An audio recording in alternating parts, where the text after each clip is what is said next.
Ladies and gentlemen, have you ever stopped to wonder, why is it that we spend years inside classrooms memorizing formulas, dates, and definitions?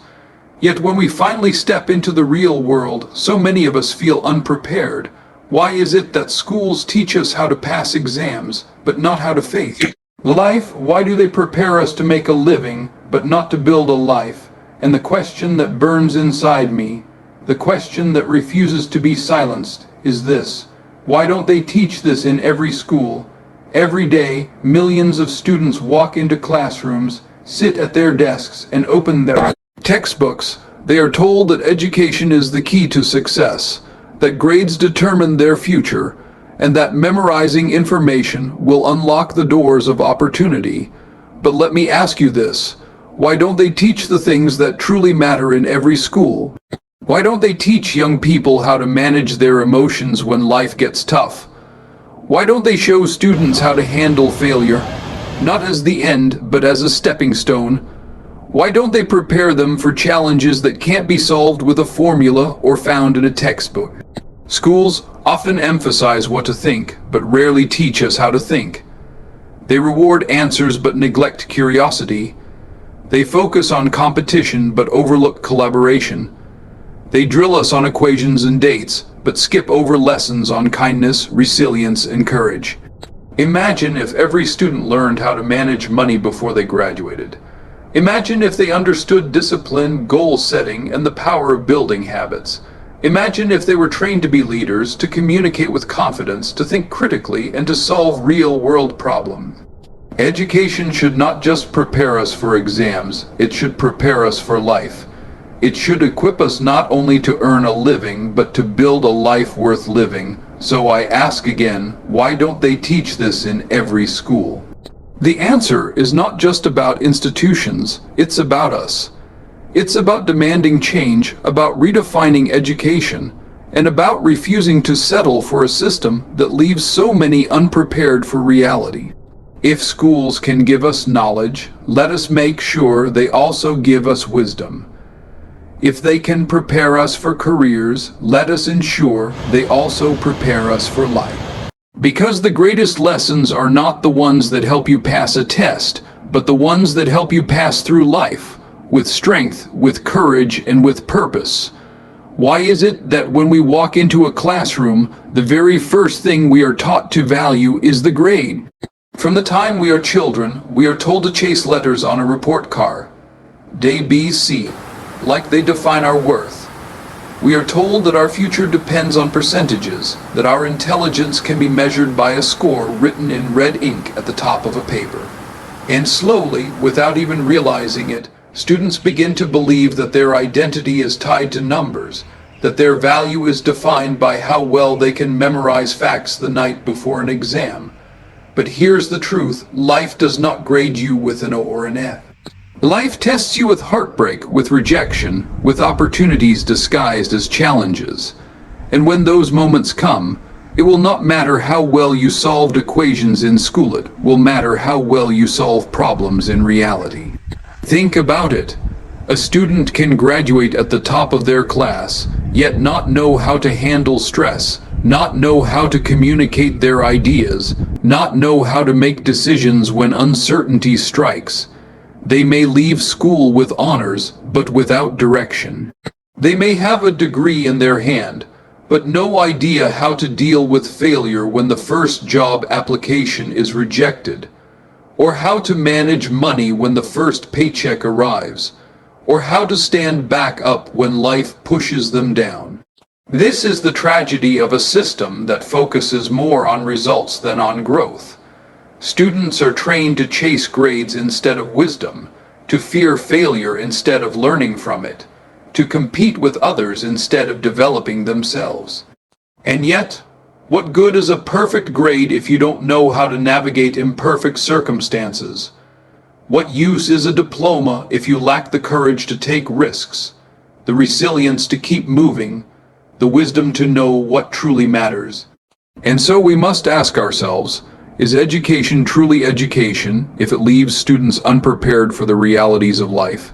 Is it enough to memorize facts without understanding how to apply them?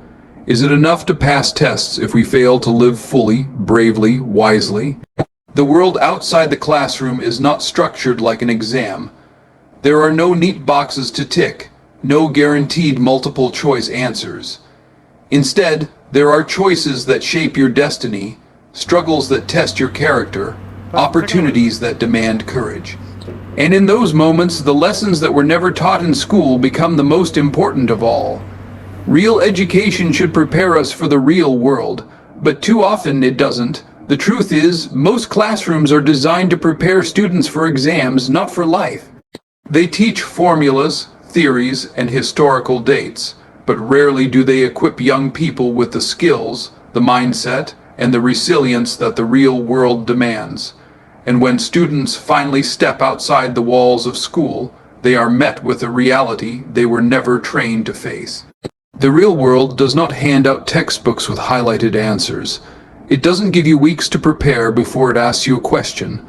Life presents problems suddenly, without warning, and expects you to figure them out. In school, we are told exactly what chapter the test will cover. But in life, the test comes first, and only afterward do we realize what lesson it was trying to teach us. This is why education must go beyond the academic. It must teach us how to think, not just what to think. It must prepare us to adapt, to question, to problem, solve in the face of uncertainty, because outside of school, you don't just need knowledge, you need wisdom, you need courage, you need the ability to stand strong when nothing goes according to plan. Think about the essential things that shape our lives, how to manage money, how to deal with people, how to handle conflict. How to make decisions when there is no right answer, how to recover after a failure, and how to keep going when everything in you wants to quit. These are the skills that determine whether someone thrives in the real world or struggles to survive. And yet, most students graduate without ever being taught these things. Instead, they are told to aim for perfect scores, even though the world they are stepping into rewards problem solvers, creators, and innovators, not just test takers. They are told that education ends with graduation, when in truth, real education begins the moment you walk out of that school gate. And here lies the great disconnect. Students are prepared for a system, not for a reality. They are prepared to follow instructions, not to lead. They are prepared to memorize, but not to create. They are prepared to pass exams, but not to pass through the storms of life. So if real education is meant to prepare us for life, then why are we not being taught the very things that life requires? Why are we not trained in emotional intelligence, in financial responsibility, in resilience, in creativity, in adaptability? Why are we not shown how to face rejection, how to embrace change, how to stand on our own 2 feet when the world seems to push us down? Because education without real world application is incomplete. It creates knowledgeable students but unprepared adults. It produces individuals who know the theories of success but not the practice of it. It hands them diplomas but not direction. And this is the very reason why we must redefine what education means. Because if it does not prepare us for the reality ahead, then it is not truly education, it is only information. When we think about what truly shapes a person's future, it's not just what they know. It's what they can do with what they know. It's the life skills that determine whether someone simply survives or truly thrives. Yet, if we look closely, these essential life skills are the very things most schools overlook. Take financial literacy, for example. Students can spend over a decade learning mathematics, yet graduate without understanding how to manage a bank account, how to budget their income, how interest works, or how debt can quietly destroy financial stability. They know how to solve equations on paper, but not how to solve the equation of real life. Income minus expenses equals freedom or struggle. And because no one taught them, they stumble into adulthood unprepared, signing papers they don't understand, living paycheck to paycheck, and carrying burdens that could have been avoided with just a few lessons in financial wisdom. And then there's communication, the foundation of every relationship, every career, every opportunity. How many students can recite poems, analyze literature, or deliver written answers to standardized questions, yet freeze when it's time to speak with confidence? How many graduate with high grades but lack the ability to express ideas, to negotiate, to persuade, to connect with others on a human level? In the real world, doors don't always open because of knowledge alone. They open because of the ability to communicate that knowledge, to inspire trust, to build bridges where walls once stood. But perhaps one of the greatest overlooked skills is emotional intelligence, the ability to understand ourselves, to manage our emotions, and to empathize with others.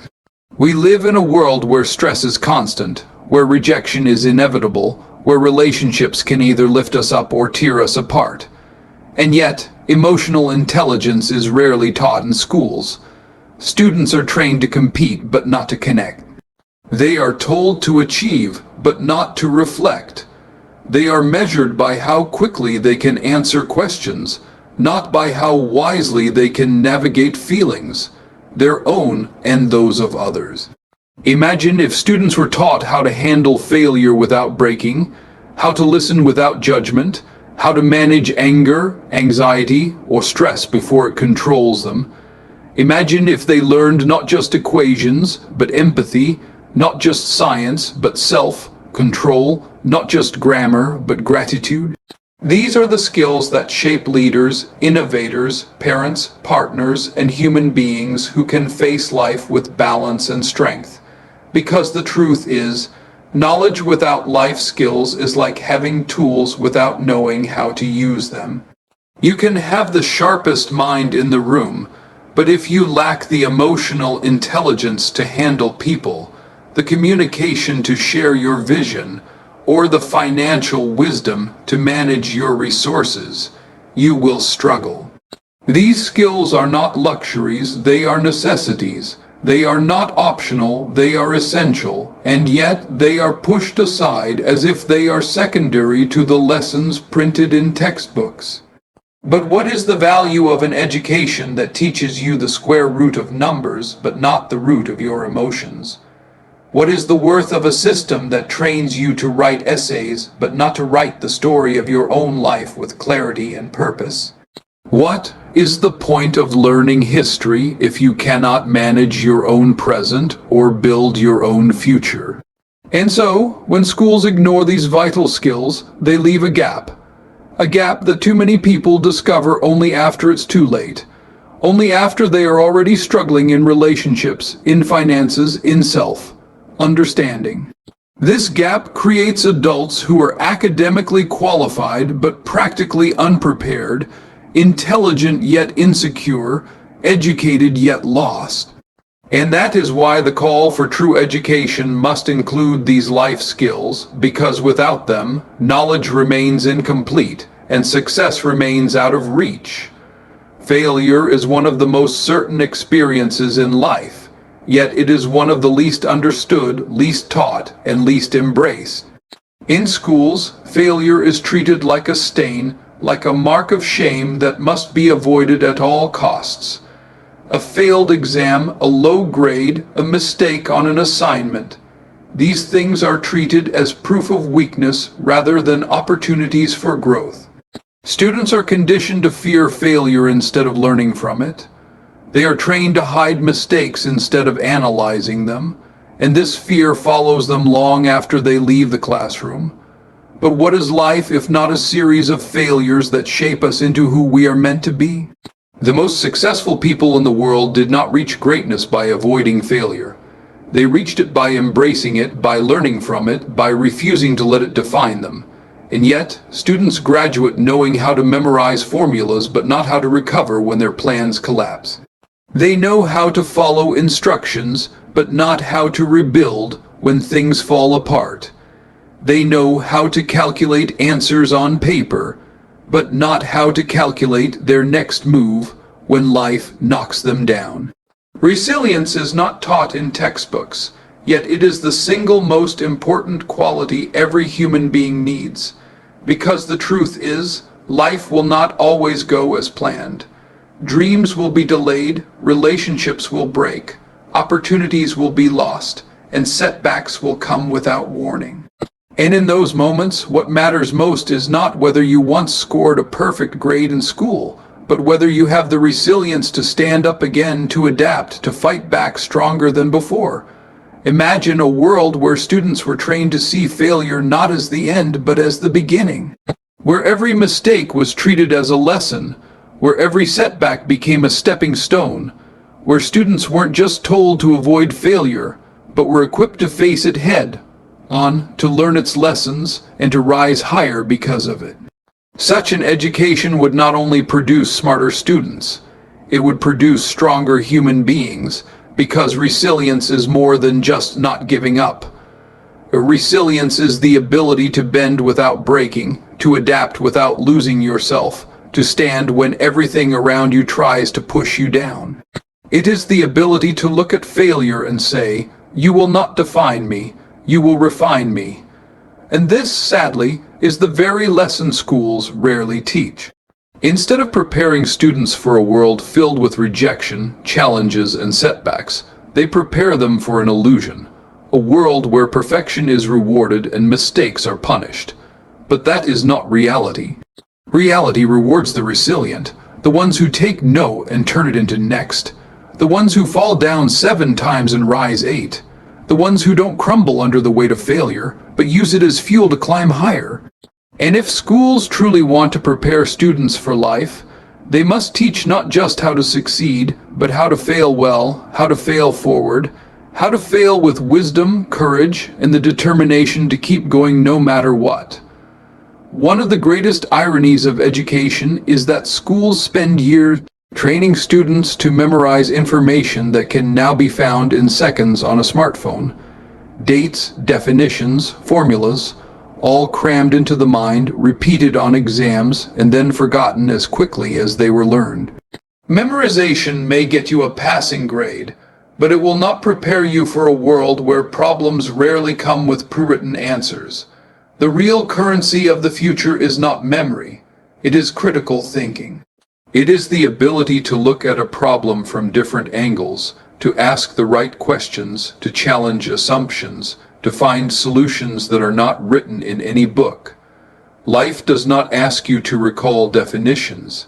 It asks you to decide, to create, to innovate, to solve. Think about the challenges humanity faces today. Climate change, poverty, conflict, technological disruption. None of these will be solved by people who can simply repeat what they've been told. They will be solved by thinkers, by innovators, by individuals who have the courage to step outside the box, to say, what if, and why not? They will be solved by people who can analyze, adapt, and act, not just memorize. And yet, schools too often reward students who can remember, not students who can imagine. They train young minds to look for the right answer, instead of encouraging them to search for better questions. But in the real world, there is rarely just one right answer. Problems are complex, layered, unpredictable. Success belongs to those who can navigate uncertainty, weigh possibilities, and make choices with clarity even when there is no guaranteed outcome. Problem solving is not a skill you master from a textbook. It's a muscle you build through practice, through trial and error, through being confronted with situations that force you to think, to adapt, to find a way forward. Yet, too many students graduate without ever being asked to solve real problems. They leave school prepared for exams, but not prepared for life's dilemmas. How do I manage conflict? How do I build a career when opportunities are scarce? How do I make decisions when failure is possible? How do I take an idea from thought to reality? Critical thinking gives us freedom. It allows us to question, to challenge, to see beyond the obvious. It keeps us from blindly accepting what is told to us. It empowers us to create new paths where none exist. Without it, even the most educated mind becomes a follower, trapped in the boundaries of what has already been taught. With it, even an ordinary student can become a leader, an innovator, a pioneer. So the real tragedy is not that students forget what they memorize. It is that they are never taught how to truly think. They are never trained to connect the dots, to see patterns, to analyze deeply, to understand cause and effect, to think not just for today but for tomorrow. And until education shifts its focus from memorization to critical thinking, from rote learning to real problem solving, we will continue producing graduates who know facts but cannot face reality, who can recite answers but cannot solve the questions that life inevitably throws at them. One of most overlooked lessons in education is the power of self-awareness and the importance of mental health.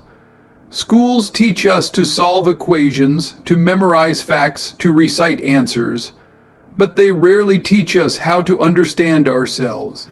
They prepare us to pass exams, but not to pass through seasons of stress, anxiety, or uncertainty. And so, many students graduate knowing how to analyze literature, but not how to analyze their own thoughts, their own emotions, their own struggles. Self-awareness is the foundation of all growth. Without it, you can achieve success in the world but still feel lost within yourself. You can earn degrees, secure jobs, and gain recognition, yet wake up every morning feeling like something is missing.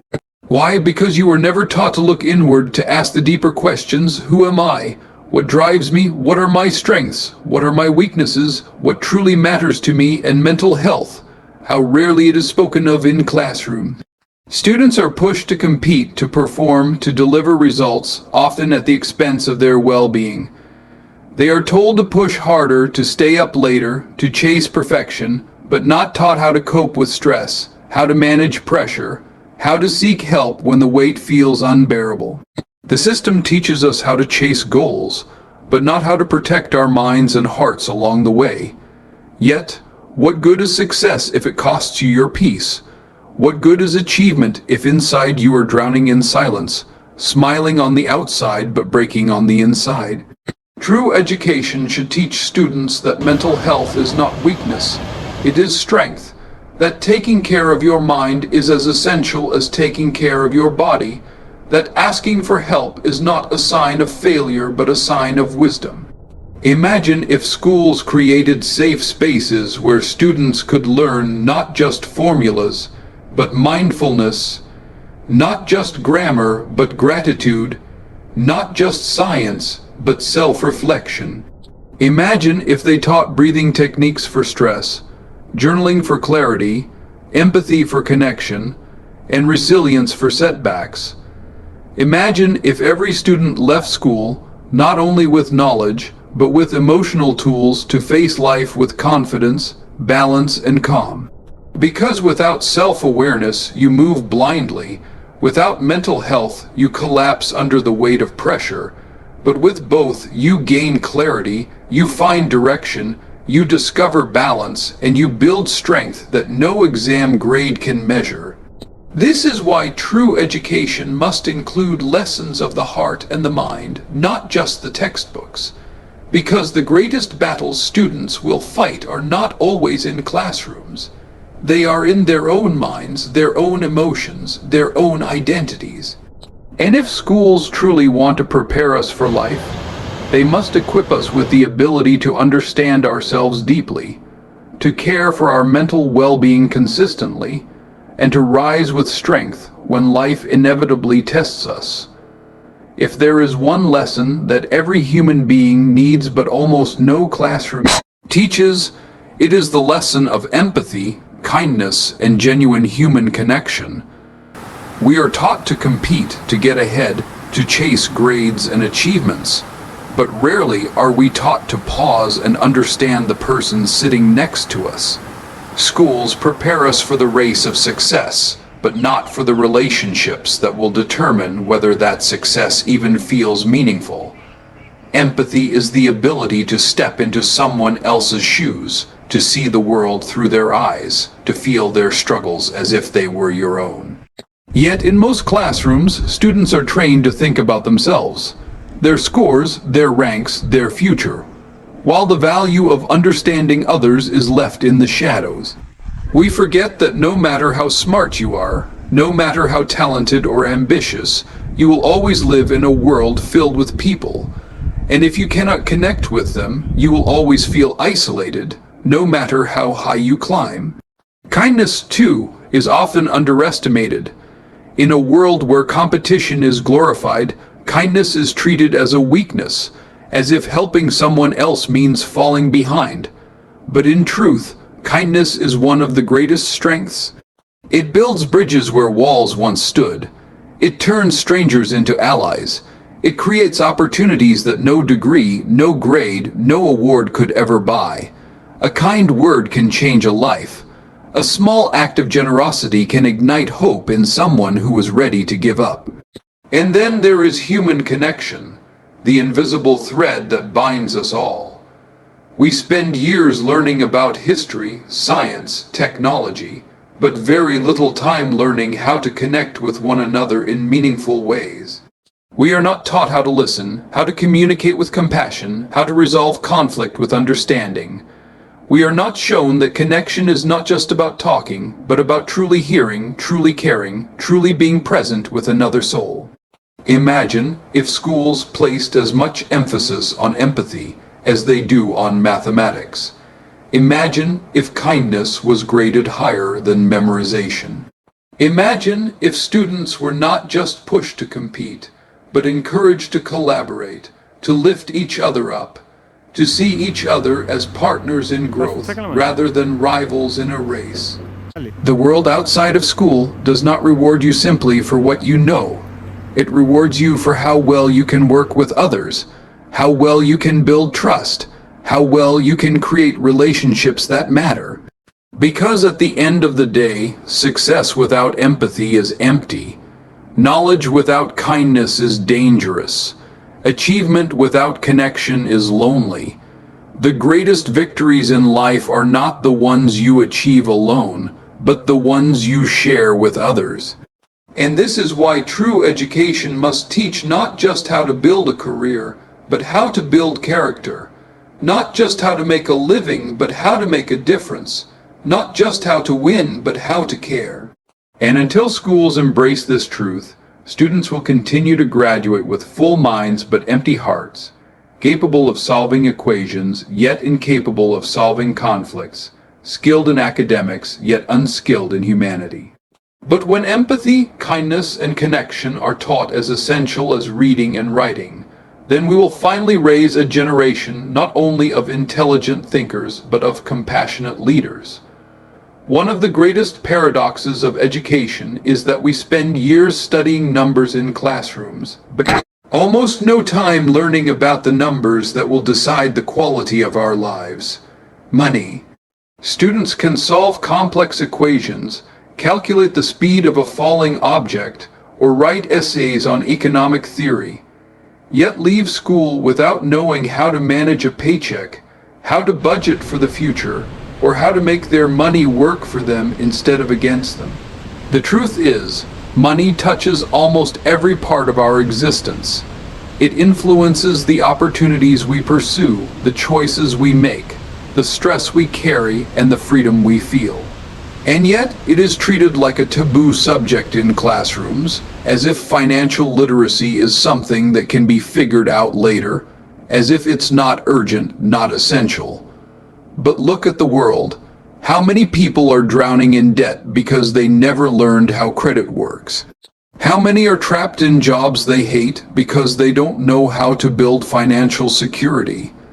How many live paycheck to paycheck, not because they lack intelligence, but because they were never taught the basics of budgeting? Budgeting is not about restriction. It's about freedom. It's about telling your money where to go instead of wondering where it went. It's about making conscious choices today that give you options tomorrow. Yet students are rarely taught how to plan, how to prioritize, how to live within their means while building for the future. And investments, why are they treated like advanced knowledge, reserved only for specialists? The earlier someone understands the power of compound growth, the earlier they can build wealth that changes not just their life, but their family's life for generations. A single lesson on saving, investing, and letting money grow could be more powerful than years of theoretical study. Because in the real world, financial security is not a luxury, it is a foundation. It allows you to take risks, to chase dreams, to say yes to opportunities without being held back by fear. Imagine if students were shown how to create a simple budget, how to understand interest rates, how to save for emergencies, how to invest in themselves, how to build assets instead of liabilities. Imagine if they learned that money is not the root of evil. It is a tool, and like any tool, it can either build or destroy depending on how it's used. Because without financial literacy, knowledge can become useless. You can be brilliant in your field but broke in your life. You can work hard yet remain stuck. You can achieve titles but never achieve freedom. And this is the tragedy. People spend years in education, only to step into adulthood financially blind, making mistakes that could have been prevented with lessons that take just a few hours to teach. And so the question is not whether schools should teach financial literacy, it is why they don't. Because when you teach a student how to manage money, you give them more than financial skills. You give them freedom, dignity, and the power to shape their future on their own terms. If there is one lesson that determines success more than talent, intelligence, or luck, it is the lesson of discipline, yet discipline is rarely taught in schools, not as a true life skill. Yes, students are told to follow rules, to complete homework, to respect deadlines, but that is not discipline, that is compliance. True discipline is not about obeying authority. It is about mastering yourself. It is the ability to do what needs to be done even when you don't feel like doing it. Habits are the building blocks of discipline. What you repeatedly do shapes who you become. If you build habits of laziness, you build a life of regret. If you build habits of persistence, you build a life of progress. Yet, how often do schools actually teach the science of habits? How often do they show students that success is not about massive bursts of effort, but about small, consistent actions repeated over time? They talk about achievement, but not about the systems behind achievement. They talk about results, but not about routines. Consistency, this is the secret ingredient that transforms ordinary people into extraordinary ones. Anyone can work hard for a day. Anyone can be motivated for a week.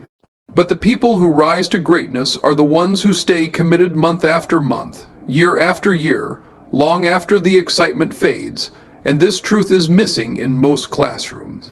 Students are inspired to chase short-term goals, a grade, an exam, a graduation, but they are rarely trained to build long-term consistency in pursuit of mastery. Think about it. How much more powerful would education be if, instead of only praising talent, schools praised persistence? If, instead of rewarding last-minute cramming, they taught the value of steady, daily learning? If, instead of glorifying overnight success, they showed that true success is built brick by brick, habit by habit, day by day? Discipline is freedom. It gives you control over your life. It allows you to rise above distractions, to push through resistance, to keep moving when others quit. Habits are leverage. They turn effort into automation, struggle into routine, desire into destiny. Consistency is the multiplier. It takes small actions and compounds them into massive results over time. But without discipline, talent fades. Without habits, motivation dies. Without consistency, dreams remain dreams. And this is why education must teach these principles, not as side notes, but as essentials. Because no matter how much knowledge a student carries, it is discipline that will determine whether that knowledge is applied. No matter how big their dream, it is habits that will determine whether it becomes reality. No matter how strong their start, it is consistency that will decide whether they reach the finish line. Creativity is not a luxury, it is a necessity. It is not something reserved for artists, musicians, or writers. It is a life skill that every single human being needs to navigate the world. Yet, when you look at the structure of most schools, creativity is often placed at the bottom of the hierarchy. Math and science are considered serious subjects. Literature and art are considered optional. Innovation is applauded only if it fits inside the boundaries of a standardized test. But what about the students whose brilliance cannot be measured by filling in circles with a pencil? What about the young minds that are wired to imagine, to build, to create solutions where none exist? Shouldn't they be celebrated, not sidelined? Thinking outside the box means questioning the box itself. It means refusing to accept the limits others place on your imagination. And yet, schools are designed to produce conformity. Every student learns the same material in the same way at the same pace, and is then judged by the same exam. But real life doesn't work like that. Real life rewards originality. Real life rewards those who can look at a problem and see possibilities where others only see barriers. Real life rewards the ones who dare to ask, why not? When everyone else is saying that's impossible, history proves this. Every major leap in human progress, whether it was the invention of the airplane, the discovery of electricity, the rise of the internet, came from someone who refused to think within the walls of tradition. Someone whose ideas were once ridiculed, rejected, and resisted, but who had the courage to pursue their vision anyway. And yet, how many schools truly encourage that kind of daring thought? How many classrooms reward the student who comes up with a unique solution instead of the one who simply memorizes the correct answer? Creativity is problem solving in its purest form. It is not just about drawing or painting.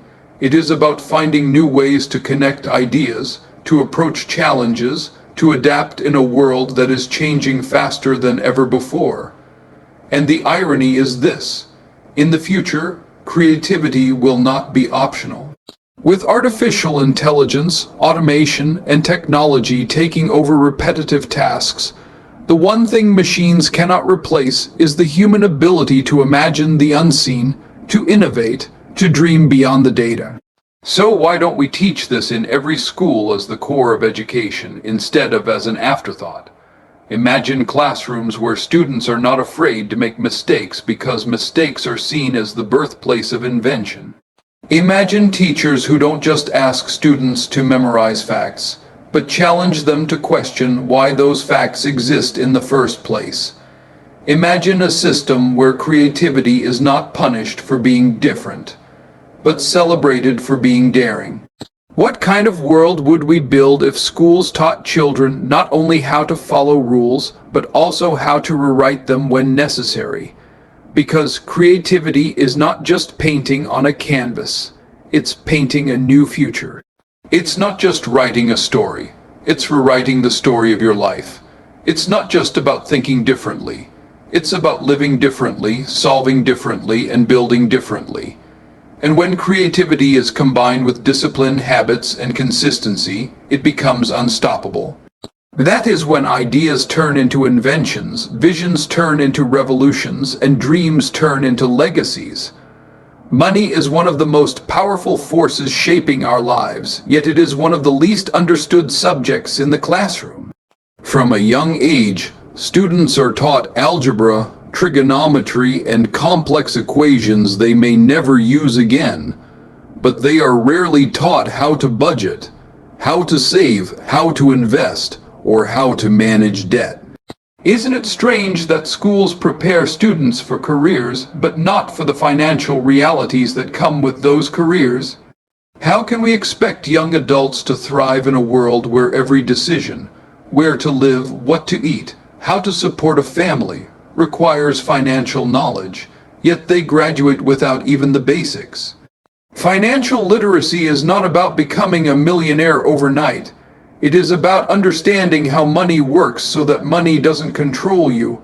It's about learning the difference between an asset and a liability, the value of compound interest, the danger of living beyond your means. It's about knowing how to create a budget, how to avoid the trap of credit card debt, how to save for emergencies, and how to build wealth steadily over time. These are not advanced lessons reserved for economics majors. These are survival skills every human being needs. And yet, schools often treat money as a taboo topic.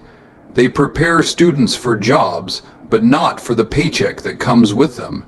They teach them to earn, but not to manage. They teach them the value of hard work, but not the value of smart financial choices. As a result, countless people leave school, step into adulthood, and immediately stumble into financial trap, living paycheck to paycheck, drowning in loans, buried under stress, not because they are lazy or careless, but because nobody ever taught them the rules of the game. And money is a game. Those who know the rules build freedom, those who don't remain trapped in cycles of struggle. Imagine if financial education was a mandatory subject, taught with the same seriousness as mathematics or science. Imagine if students learned not only how to solve equations, but also how to calculate interest on a loan before signing for it. Imagine if they were taught not only about history, but also about how to build their own financial future. Imagine if they left school with the tools to invest in stocks, start a business, or simply manage their expenses wisely so that they could live without constant anxiety. Because financial freedom is not about having endless wealth, it's about having control. It's about being able to choose your path in life without being chained by money worries. It's about building stability for your family, opportunities for your future, and security for your old age. And this cannot happen by accident. It requires knowledge, discipline, and intentional choices. But how will the next generation make those choices if schools never give them the blueprint? Money touches everything: your health, your relationships, your opportunities, your peace of mind. When you don't understand it, it becomes a source of stress. When you master it, it becomes a tool for freedom. And the sooner young people learn this truth, the sooner they will stop being victims of financial systems and start becoming architects of their own destiny. Because at the end of the day, money is not just paper, it's possibility. It's not just currency, it's choice. And when people have financial literacy, they stop asking, "Can I afford to live?" and start asking, "How do I want to live?" We live in a world that praises intelligence measured in numbers, in grades, in IQ scores. But there is another form of intelligence, one that is often overlooked, and yet it may be the most important of all: emotional intelligence. It is the ability to understand your own emotions, to regulate them, and to recognize the emotions of others. It is the skill of empathy, the art of communication, the strength of self-awareness. And yet, how many schools teach this? How many classrooms devote time not just to equations and dates, but to helping students understand themselves? Emotional intelligence is the invisible foundation of every success. You can be brilliant in science, but if you cannot manage your stress under pressure, your brilliance fades. You can be talented in business, but if you cannot work with people, your talent remains limited. You can have all the degrees in the world, but if you do not know how to handle rejection, conflict, or failure, then life will crush you before you can rise. And this is the tragedy. Countless people walk out of schools knowing how to pass exams, but not how to pass through heartbreak, betrayal, or loss. They know how to analyze literature, but not how to analyze their own thoughts. They know how to solve math problems, but not how to solve emotional storms. Self-awareness is the starting point. To pause and ask yourself, why am I feeling this way? What triggered this reaction? Am I being ruled by anger, fear, or insecurity? These questions are more valuable than any multiple-choice quiz, because once you understand yourself, you can begin to master yourself. Without self-awareness, you are a puppet of your emotions, reacting, exploding, breaking down, drifting through life without direction.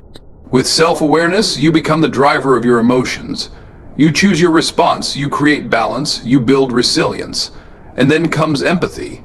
The ability to step into someone else's shoes, to feel what they feel, to see the world through their eyes.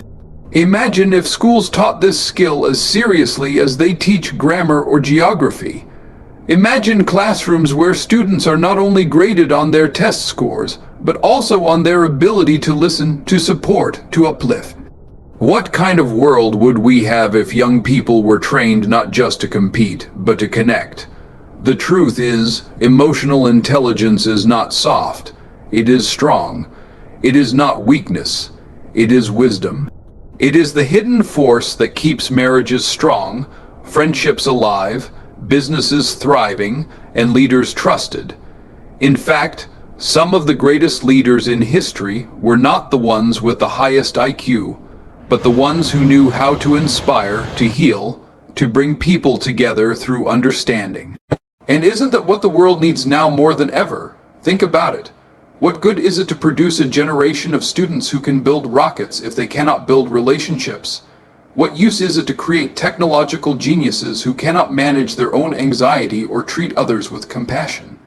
Knowledge without emotional intelligence is dangerous. It creates brilliance without balance, progress without peace, power without humanity. And so we must ask, why don't they teach this in every school when it is the very skill that determines how we live, how we love, and how we lead? We spend years in school learning about the world outside us, about history, geography, literature, and science. But how much time do we truly spend learning about the most important thing we will ever own? Our body. Health, fitness, and nutrition are at the very core of human existence. Yet in most schools they are treated as side lessons, quick units in a biology class, or optional activities in a gymnasium. But let's be real. What good is success, wealth, or knowledge if you do not have the health to enjoy it? The truth is, every dream we chase requires energy, and that energy is fueled by how we treat our bodies. Nutrition is not just about food, it is about fuel. The meals we eat either strengthen us or weaken us, either sharpen our focus or cloud our minds, either extend our lives or shorten them. And yet, how many students graduate knowing the long-term impact of sugar, processed food, or poor diet? How many of them understand the connection between food and mood, between what they eat and how they feel? We prepare them for exams, but not for the decisions they will make 3 times a day at the dining table. Fitness, too, is more than exercise. It is discipline for the body and clarity for the mind. Moving, stretching, training, breathing. These are not luxuries, they are life practices. A strong body carries a strong mind, and a weak body becomes a prison for ambition. Yet, physical education is often reduced to a single class where students run laps or play games, instead of a lifelong lesson on how to build strength, flexibility, and resilience. Imagine if schools treated fitness as essential as mathematics, where every child left not only knowing how to calculate numbers, but also how to keep their heart healthy, their muscles strong, their posture upright. And then there's mental health, the part of fitness we rarely acknowledge. Stress, anxiety, and depression are silent epidemics among students, but do we equip them with tools to cope? Do we teach them how movement can fight stress, how breathing can calm storms within, how proper rest is just as important as hard work? Most schools reward sleepless nights of studying, glorify burnout, and shame rest as laziness. But true education would teach that rest is not a weakness, it is a weapon. Health is wealth, yet it's the only form of wealth that schools fail to prioritize, because when you lose your health, no degree can bring it back. When you sacrifice your body for success, you lose both in the end. But when students are taught how to respect their bodies, how to nourish themselves, how to move daily and rest wisely, they carry that knowledge for life. It becomes their shield against disease, their anchor in chaos, their foundation for every achievement they will ever pursue. And imagine a world where every young person understood not only how to chase goals, but also how to sustain the energy to reach them. Imagine classrooms where students were not only prepared to work hard, but also trained to live long. Imagine if health, fitness, and nutrition were not electives, but essentials, because without them, everything else crumbles. And we must ask ourselves, how can we call it education if it teaches the mind but neglects the body? If it builds careers but ignores the very vessel that carries those careers forward? If there is one skill that determines how far you go in life, beyond your grades, beyond your degrees, beyond even your technical knowledge, it is the ability to communicate. Communication is the bridge between your ideas and the world. You can have the greatest thoughts in the world, but if you cannot express them, they remain locked inside you, unseen and unheard. And yet, how many schools treat communication as a core subject? How many students graduate with diplomas in their hands but fear in their hearts the moment they are asked to stand up and speak in front of a crowd? The art of communication is more than speaking. It is connecting. It is knowing how to make people listen, not because they are forced to, but because they are moved to. It is learning how to speak with clarity, with confidence, with conviction. But it is also about listening, truly listening to others, understanding their perspectives and responding with empathy. In every field, in every profession, in every relationship, communication is the glue that holds everything together. Yet schools too often focus only on teaching students what to say, not how to say it. They test memory, not message. They reward correctness, not connection. Public speaking, in particular, is a fear that paralyzes millions of people. The thought of standing before an audience, of being judged, of possibly failing, it terrifies them. But here's the truth. Public speaking is not about performance, it is about presence. It is not about delivering perfect words, it is about delivering honest words. It is not about being flawless, it is about being fearless enough to share your truth. Imagine if schools trained students not only to recite facts, but also to tell their stories. Imagine if every child learned to stand tall, speak clearly, and look others in the eye with confidence. What kind of leaders would we produce? Because leadership itself is communication. A leader who cannot communicate cannot lead. A vision that cannot be expressed cannot inspire. A truth that cannot be spoken cannot transform. And the tragedy is that so many brilliant minds remain hidden in the shadows because they were never taught to use their voice. So many opportunities are lost not because someone lacked knowledge, but because they lacked the courage or skill to express that knowledge. Think about it. Every revolution in history was sparked not just by an idea, but by someone brave enough to stand up and speak that idea into existence. Words move people, words change minds, words shape nations. And when we fail to teach young people the art of communication, we are not just denying them a skill. We are silencing potential voices that could change the world. And communication goes beyond speeches. It flows into every interaction. A job interview, a business pitch, a difficult conversation with family, a negotiation, an apology, an encouragement.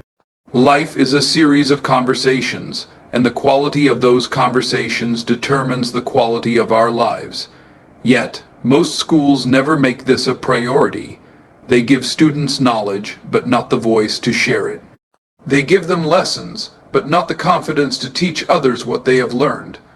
So imagine schools where students graduated not only with academic knowledge, but with the ability to speak powerfully, listen deeply, and connect authentically. Imagine a generation that did not fear the stage, but embraced it. Imagine a world where voices were not silenced by insecurity, but amplified by courage. Because at the end of the day, knowledge without communication is wasted, but communication with conviction can turn even the smallest idea into a movement that reshapes the world. Failure, the word itself, is treated like a curse in most schools. It is painted as the worst possible outcome, a mark of shame, something to be hidden, punished, or avoided at all costs. But the truth is the exact opposite. Failure is not the end, it is the beginning.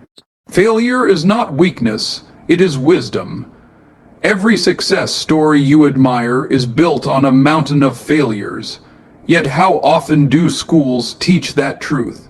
Instead, they create environments where mistakes are ridiculed, wrong answers are punished, and students are made to believe that perfection is the only path to progress. Resilience is the strength to rise after failure, and it is one of the most powerful skills any human being can carry into life. Because no matter how intelligent you are, no matter how prepared you think you may be, life will test you. You will be rejected, you will stumble, you will lose, but here is the difference. Those who see failure as final quit. Those who see failure as feedback grow. Those who are trained to fear mistakes hide from challenges. Those who are trained to embrace mistakes dare to innovate, to create, to push boundaries others never even attempt.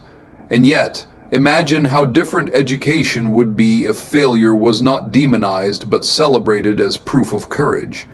Imagine classrooms where students were rewarded not just for being right, but for trying, for experimenting, for daring to step into the unknown. Imagine if the red marks on a paper were not scars of shame, but lessons in disguise. Because every error is a teacher, and every failure is a stepping stone, but only if we are taught to see it that way. Resilience is not about never falling, it is about never staying down. It is about learning how to bend without breaking, how to adapt when plans collapse, how to keep moving forward even when the path seems blocked. Schools often prepare students for straight roads, where the correct formula always gives the correct answer.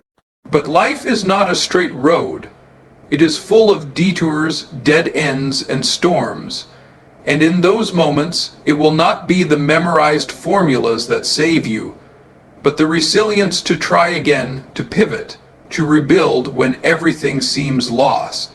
Think of the inventors, the leaders, the pioneers who shaped history. Did they succeed the first time? Rarely. They failed again and again, but they refused to let those failures define them. They built resilience muscle by muscle, moment by moment, until they became unshakable. And this is the lesson schools must pass on. Not that failure is shameful, but that failure is essential. Not that falling down is proof of weakness, but that getting back up is the ultimate proof of strength. Because what good is education if it only teaches you how to win, but not how to lose? What good is knowledge if it only prepares you for success, but leaves you unprepared for setbacks? True education must prepare students not only for the applause of victory, but also for the silence of defeat. Because life will give you both, and it is resilience that decides whether defeat destroys you or develops you. And imagine, just imagine, if every child left school with the unshakable belief that failure is not the end of their story, but the beginning of a greater chapter. That every setback is a setup for a comeback. That every closed door is a chance to build their own door. Imagine the kind of fearless generation we would raise. A generation not afraid to fall, not afraid to try, not afraid to dream on a scale so big that failure is inevitable. But resilience makes success unstoppable. And so, we are left with this one question echoing in our hearts. Why don't they teach this in every school? Why don't they teach the lessons of discipline, creativity, resilience, emotional intelligence, financial wisdom, health, purpose, and the power of failure? Why don't they prepare us not just for exams, but for life itself? Because the truth is, life will test you in ways no textbook can. It will demand more than memorization. It will demand courage. It will require more than intelligence. It will require resilience. It will ask not what you know, but who you are when everything falls apart. And that is why we must reimagine education, not as the memorization of facts, but as the cultivation of wisdom.